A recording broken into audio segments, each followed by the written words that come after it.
Même si le sexe n'est pas une performance et a vocation à être une source de plaisir, il existe des techniques très simples pour pouvoir améliorer tout ça. Parce que quel que soit votre genre ou votre orientation sexuelle, vous allez voir que le sexe peut vous donner encore plus de plaisir que ce que vous espérez.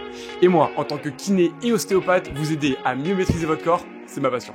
Donc installez-vous confortablement avec votre ou vos partenaires parce qu'aujourd'hui je suis avec Charline du compte Orgasme Moi et on va vous expliquer comment optimiser ces 5 positions sexuelles les plus pratiquées. Salut Charline, ça va? Coucou Emric.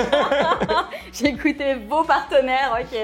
Chacun fait ce qu'il veut. Est-ce que tu peux te Absolument. présenter pour commencer s'il te plaît? Bah oui, je suis Charline Vermont, j'ai créé un compte qui s'appelle Orgasme Moi sur Instagram et au quotidien je suis formatrice en santé sexuelle et sexothérapeute.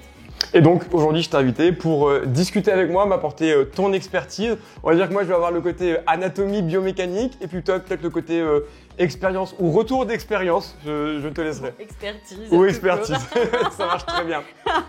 Première position, pour toi quelle est la position la plus pratiquée? T'as une idée ou pas? Bah, je pense quand je demande aux personnes voilà, quelles sont les positions, alors je rappelle que la sexualité c'est pas que de la pénétration, Ouais. on est bien d'accord. Voilà, ensuite là je pense qu'on va, voilà, on va profiter du fait de ta présence pour parler également des risques associés. Or, les positions dans lesquelles il y a le plus de risques associés, si je puis me permettre, ça va quand même rester des positions pénétratives. Ouais.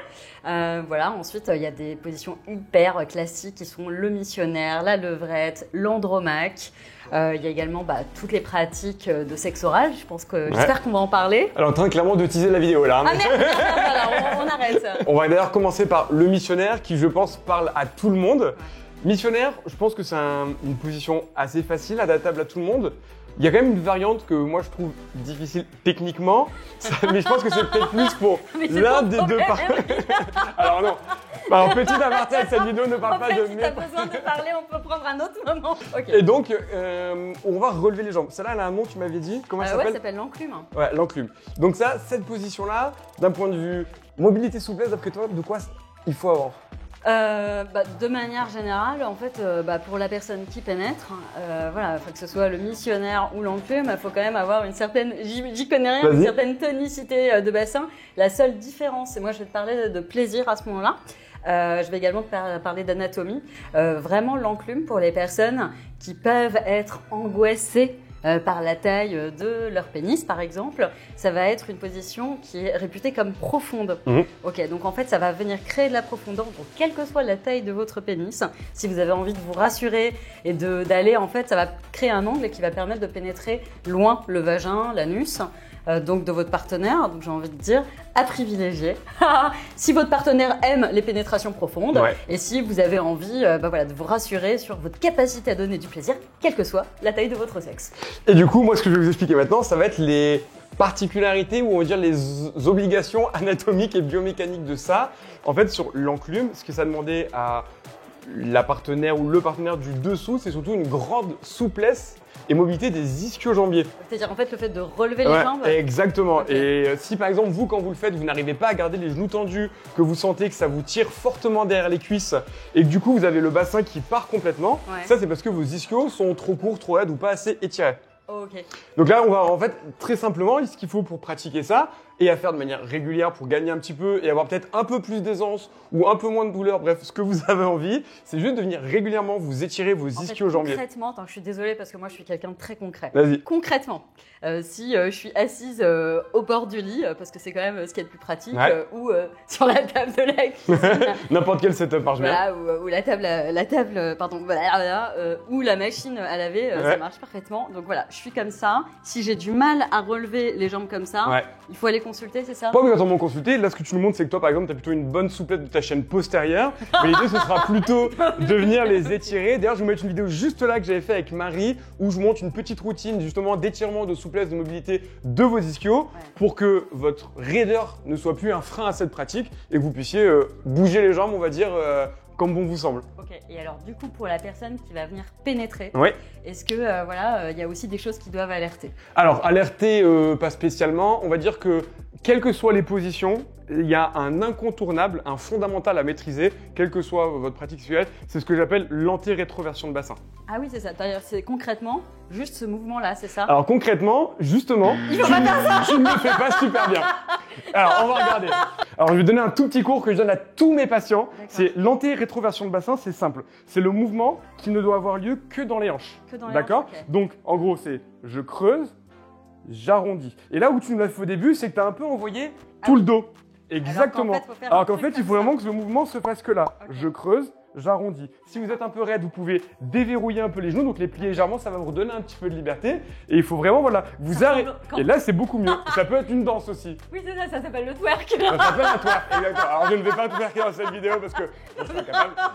Mais l'idée, et ça vraiment, essayez de votre côté, et vous verrez que, alors, soit vous allez vraiment très bien y arriver à dissocier le mouvement que dans vos hanches, mais j'ai vraiment, moi, des patients en cabinet, je leur demande de me faire ça parce que pour le sport ou autre, ça peut être longtemps, et ils font ça. Et ils n'arrivent pas du tout à dissocier. Okay. Donc là, vous pouvez vous entraîner, vous pouvez mettre une main devant, une main derrière, et vous devez sentir, quand vous faites dos creusé, ça doit descendre devant et monter derrière. Ouais. Quand vous arrondissez, c'est plutôt à l'inverse. Vous devez vraiment sentir cette rotation qui a lieu dans vos hanches. Okay. Et si vous n'êtes pas à l'aise, vous pouvez aussi le faire en position assise, c'est un petit peu plus facile. Encore mieux si vous le faites par exemple sur un ballon, tu sais les gros ballons, parce que le ballon va venir rouler et va t'aider comme ça à avoir le mouvement. Et vraiment pareil, tu vois, quand je le fais, mes épaules ne bougent quasiment pas. Là, tu y arrives beaucoup mieux. Ouais. Donc c'était très bien. Ça, quelle que soit la position, c'est un fondamental à maîtriser pour pouvoir justement avoir un bon mouvement et on va dire une efficience de mouvement. Je sais pas si on peut le dire pour la... Ouais, ou simplement pouvoir durer entre guillemets sans se fatiguer, c'est ça? Exactement. Okay. Et du coup, ça me fait penser à une deuxième position dans laquelle, là c'est plutôt un des deux partenaires qui doit avoir une très bonne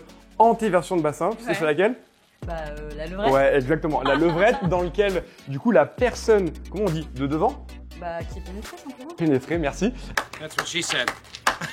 La personne pénétrée doit avoir quand même plutôt une très bonne extension lombaire et on va regarder ensemble un petit exercice extrêmement intéressant à faire pour créer cette courbe qu'on peut avoir ou imaginer et d'être capable de tenir cette antéversion. Okay. Ça, alors si ça vous crée des douleurs, je sais pas si toi on t'a déjà fait des retours sur la personne pénétrée qui avait des douleurs de dos en faisant ça. En fait, moi ce que je leur dis c'est simplement si vous avez mal, et en fait vous mettez à quatre pattes au bord du lit et ensuite vous posez les mains devant et vous posez la tête. Voilà, vous êtes dans une position de confort. Ouais. Voilà, si vraiment ça vous fait mal pour pouvoir durer quand on est enceinte par exemple, c'est juste parfait quoi. Exactement. Et souvent si vous avez des douleurs de dos sur ce type de position, ça peut être parce que vous êtes raide en extension. Dans notre mode de vie aujourd'hui, tu vois là on est en train de discuter, on est assis, la plupart des gens ont des métiers plutôt sédentaires en flexion assis et l'extension lombaire on a perdu l'habitude de la faire et elle peut être douloureuse. Mais en fait elle n'est pas douloureuse parce qu'elle est mauvaise. Si par exemple aujourd'hui ton coude je le prends et je te l'empêche de le bouger pendant 3, 6 mois, 3 ans. Ouais. Le jour où je te demande de refaire de l'extension de coude, tu vas avoir mal. Oui. Et c'est ce qui se passe avec le dos des jambes. Et du coup, pratiquez régulièrement la levrette. En fait, c'est bon pour votre dos parce que ça va vous refaire faire de l'extension. Mais là, je vais vous montrer un petit exo à faire régulièrement. En faisant cet exercice, vous allez comme ça pouvoir régulièrement refaire de l'extension, remobiliser vos vertèbres et pouvoir mettre en pratique.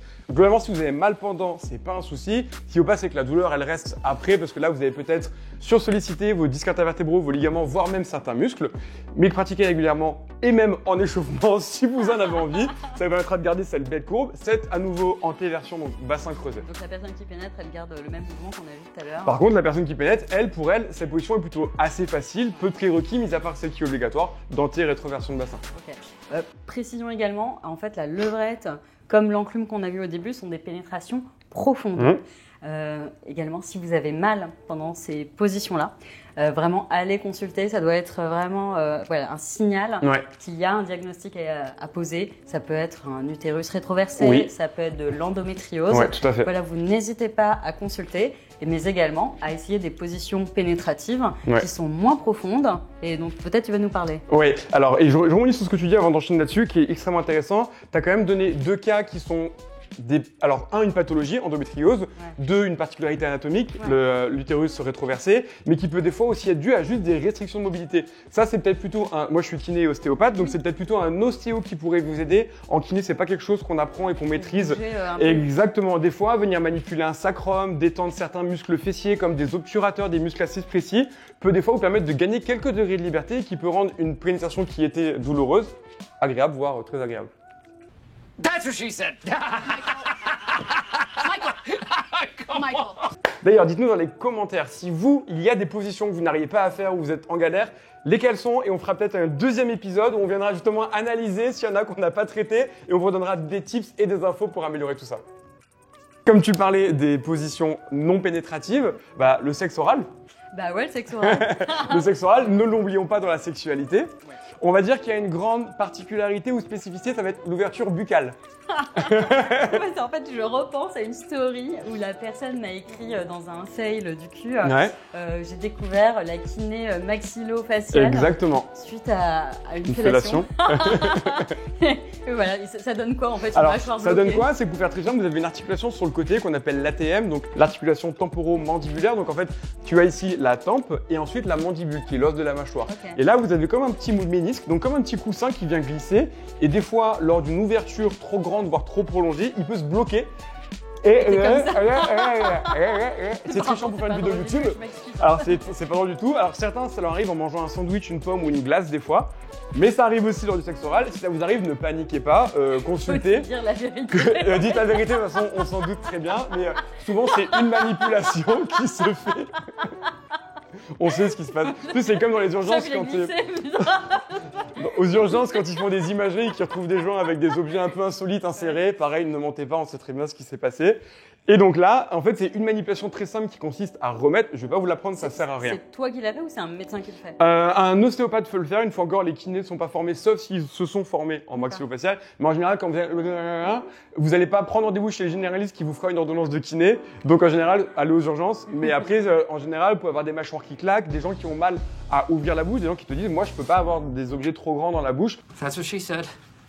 Je peux pas croquer des pommes ou des sandwichs. Ils ont une ouverture vraiment de tu vois, et donc ça peut se travailler. Ok, je crois que je vais bosser. On va faire un petit test pour vous montrer. Moi, par exemple, je sais que j'ai une grande ouverture buccale. Okay. Si je prends mes doigts, je peux facilement mettre 4 doigts, ça ne pose absolument aucun problème. 4 doigts de moi, c'est pas les 4. Alors oui, mais c'est propre à ton anatomie. Donc c'est pas tes doigts dans ma bouche, c'est tes doigts dans ta bouche. Ok, je fais le test. Tu testes. Voilà. Donc là, ce que vous voyez, c'est qu'on n'a pas du tout la même ouverture buccale. Alors, il y a une part aussi de forme du visage et compagnie qui peuvent jouer, mais ça peut se travailler. Et on va dire que les principales muscles qui vont vous gêner, ça va être les muscles qui jouent lors de la mastication. Il y a plein de choses qui peuvent jouer, les gens qui sont stressés, qui serrent des dents, etc. Je sais pas si c'est ton cas par exemple ou pas. Non, ça va bien. Mais pour faire simple, il va y avoir le muscle ici qu'on appelle le masséter.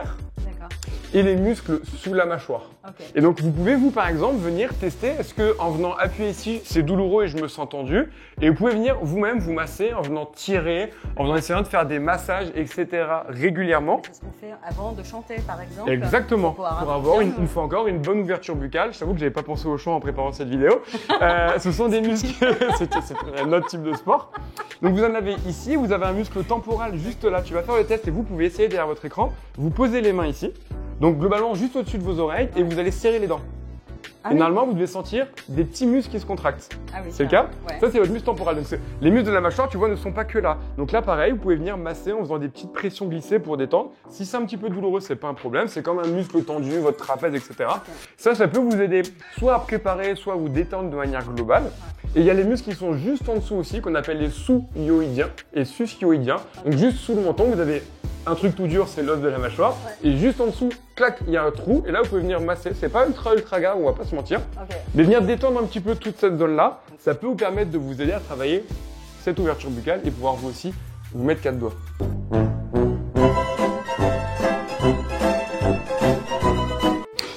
Autre position à laquelle j'avais pensé, tu me dis si c'est un truc que tu entends beaucoup parler, la position de l'andromaque. Ouais, c'est donc la personne qui est pénétrée qui est au-dessus. Exactement, donc la chevauchée fabuleuse, je sais pas comment on peut l'imaginer. La Valkyrie. Exactement, et tu vois là encore, ça va être la personne pénétrée qui va encore avoir besoin de mobilité. Tu sais, alors là, franchement, en fait, je me dis, mais il faut que tu répondes à cette question. Je la vois souvent en mème sur les différentes comptes sexos de la personne qui dit, en gros, après 2-3 mouvements, je suis juste incapable de bouger. J'ai l'impression d'être une grosse merde. Est-ce que c'est normal? Alors c'est quoi? C'est parce que les gens ne se sentent pas à l'aise, ils n'arrivent pas à bouger? Les gens disent est-ce que c'est normal en fait de rien faire? Ou alors mon partenaire aimerait que je sois un peu plus active quand je suis au-dessus. Et j'ai beau faire des efforts, tu vois, je fais ça. Et après, j'en peux plus en fait. Exactement. Et en fait, cette position, elle est hyper difficile pour la personne qui est au-dessus, pour deux raisons. Déjà, ça demande une bonne mobilité, donc de l'ouverture des hanches, de la rotation médiale des hanches, une force des adducteurs, et là, n'importe quelle personne qui a déjà pratiqué l'équitation le sait, les cavaliers sont connus pour avoir des adducteurs, les muscles à l'intérieur de la cuisse extrêmement puissants, mais ils doivent être forts, mais ils doivent être capables d'être forts en étant en position allongée. C'est-à-dire que pour faire simple, si vous avez les genoux collés, vous n'avez pas la même force en serrant que si vous avez les genoux ouverts. Et c'est là où en fait la position est difficile. C'est qu'il faut avoir de la force dans les adducteurs pour pas venir complètement s'écraser, pour venir se stabiliser, mais tout en ayant les jambes écartées. À la salle de sport, la meilleure machine pour ça, qui est pas énormément utilisée. C'est celle qui exactement. Il y en a deux, mais c'est celle qui, entre guillemets, vous avez les jambes, elle vous écarte et vous devez la resserrer. Et bien si vous faites du sport en salle et que vous la pratiquez, et là les gens ne le font pas correctement, c'est qu'il faut que vous la fassiez avec un écartement maximal. Clairement, il faut que vous vous sentiez écartelé quand vous la faites. En faisant ça, vous allez faire en fait un renforcement en vous allongeant, et ça vous allez extrêmement vous massacrer en termes de courbature, mais surtout gagner en souplesse. Parce que plus vous allez être raide, plus vous allez avoir du mal à refaire cette anti-rétroversion de bassin dont on a parlé en début de vidéo. Et en fait, c'est ça qui est compliqué, c'est que quand on est debout ou assis, tout est libre, donc on a une bonne mobilité, mais dès qu'on change certains paramètres en ouvrant les hanches au maximum, on va perdre ces degrés de liberté et on se sent un peu comme un gros bout de bois. Et en fait, on est en train de faire du avant-arrière pour essayer de compenser. Les personnes me disent, mais est-ce que c'est une question de morphologie? Je dis, mais absolument pas du tout. Non. Quel que soit votre poids, en fait, il n'y a aucun problème pour la pratiquer. C'est vraiment plus une histoire de mobilité. Exactement. Et ce qui peut vous aider et vous redonner un peu de degré de mobilité, ça va être de poser vos mains. Donc sur votre partenaire ou sur le lit. En faisant ça, en fait, ça vous fait un point d'appui supplémentaire qui vous décharge en termes de pression au niveau des hanches et du bassin et va vous redonner un petit peu de jeu et de degré de liberté. Pratiquez un peu les exercices qu'on vous montre pour travailler votre ouverture de hanche, vos adducteurs et cette rotation qui fait que déjà de base, vous serez plus agréable et plus confortable. Ce que tu dis, c'est que ça se travaille. Ça se travaille, exactement. Ça s'apprend et ça se travaille. Ça s'apprend, ça se travaille et on peut progresser. Et quel que soit l'âge et quel que soit son niveau, quelle que soit sa morphologie. Ce que vous pouvez faire, c'est par exemple de le travailler allongé sur le dos, de laisser partir vos deux jambes complètement, de venir les resserrer. Par exemple, avec des élastiques, ça peut vous aider aussi, vous permettre de retravailler cette ouverture et cette fermeture qui vous permettra d'être plus stable et surtout plus fort et plus endurant. Parce que comme tu le dis, des fois on y arrive et au bout de 15 secondes, on est oxy, et ben là vous aurez peut-être 20 secondes. Maintenant, petite question pour toi, est-ce que... Parce qu'il y en a qui ont des douleurs, qui ont des gènes, qui n'ont pas spécialement envie de passer du temps non plus à travailler leur mobilité, leur souplesse ou autre chose. D'après toi, quelle est la position la moins exigeante physiquement d'un point de vue des contraintes, des douleurs ou autre chose? La position de la flemme, quoi. Là, ouais, c'est ça, exactement. Ou de la femme enceinte, d'ailleurs. Ouais, enfin, de tout le monde, finalement, c'est les cuillères. Ouais, exactement, les cuillères. C'est vraiment ce qu'il y a de plus pratique. Tu te reposes, en fait. Il y a un côté où la personne pénétrée et la personne qui pénètre se reposent, sont vraiment sur le côté. Voilà, c'est clairement... Ouais, franchement, la cuillère, elle a plusieurs avantages. Déjà, en fait, qui est super cool, c'est cette position. Déjà, ce qui est très cool dans cette position, c'est qu'il n'y a pas de personne au-dessus d'une autre, donc il n'y a pas ce côté je t'écrase, tu m'étouffes ou je t'étouffe, et qu'il n'y a pas de pression, les deux sont posés dans le lit. Donc si vous avez des douleurs de dos, et d'ailleurs les femmes enceintes le savent, c'est l'une des dernières positions qu'elles peuvent faire avant d'accoucher, c'est extrêmement pratique. Si vous avez des hernies discales, des disques sensibles, etc., ça marche bien. En termes d'amplitude et de mobilité, c'est la position fétale, donc ça ne demande aucune restriction de mobilité. On est, comme on disait en début de vidéo, en position de flexion, donc celle où on est tous dans notre vie quotidienne, donc où on est facile. Et en plus, comme tu l'as dit, c'est la position de la flemme, c'est peu coûteux en énergie. Et d'ailleurs, ça peut être pareil, une espèce de levrette de côté, tu vois, allongée de côté. Enfin bref, exactement. On peut avoir la personne, enfin bref. Ça peut dévier ensuite, parce que des fois tu commences, comme une sorte de sport, tu commences, t'as la flemme, et puis une fois que t'es dedans, tu te motives. That's what she said. That's my joke. Damn it, Dwight. Et ça peut finir comme vous voulez. Et on n'oublie pas le lubrifiant. Et on n'oublie pas le lubrifiant. C'était le disclaimer.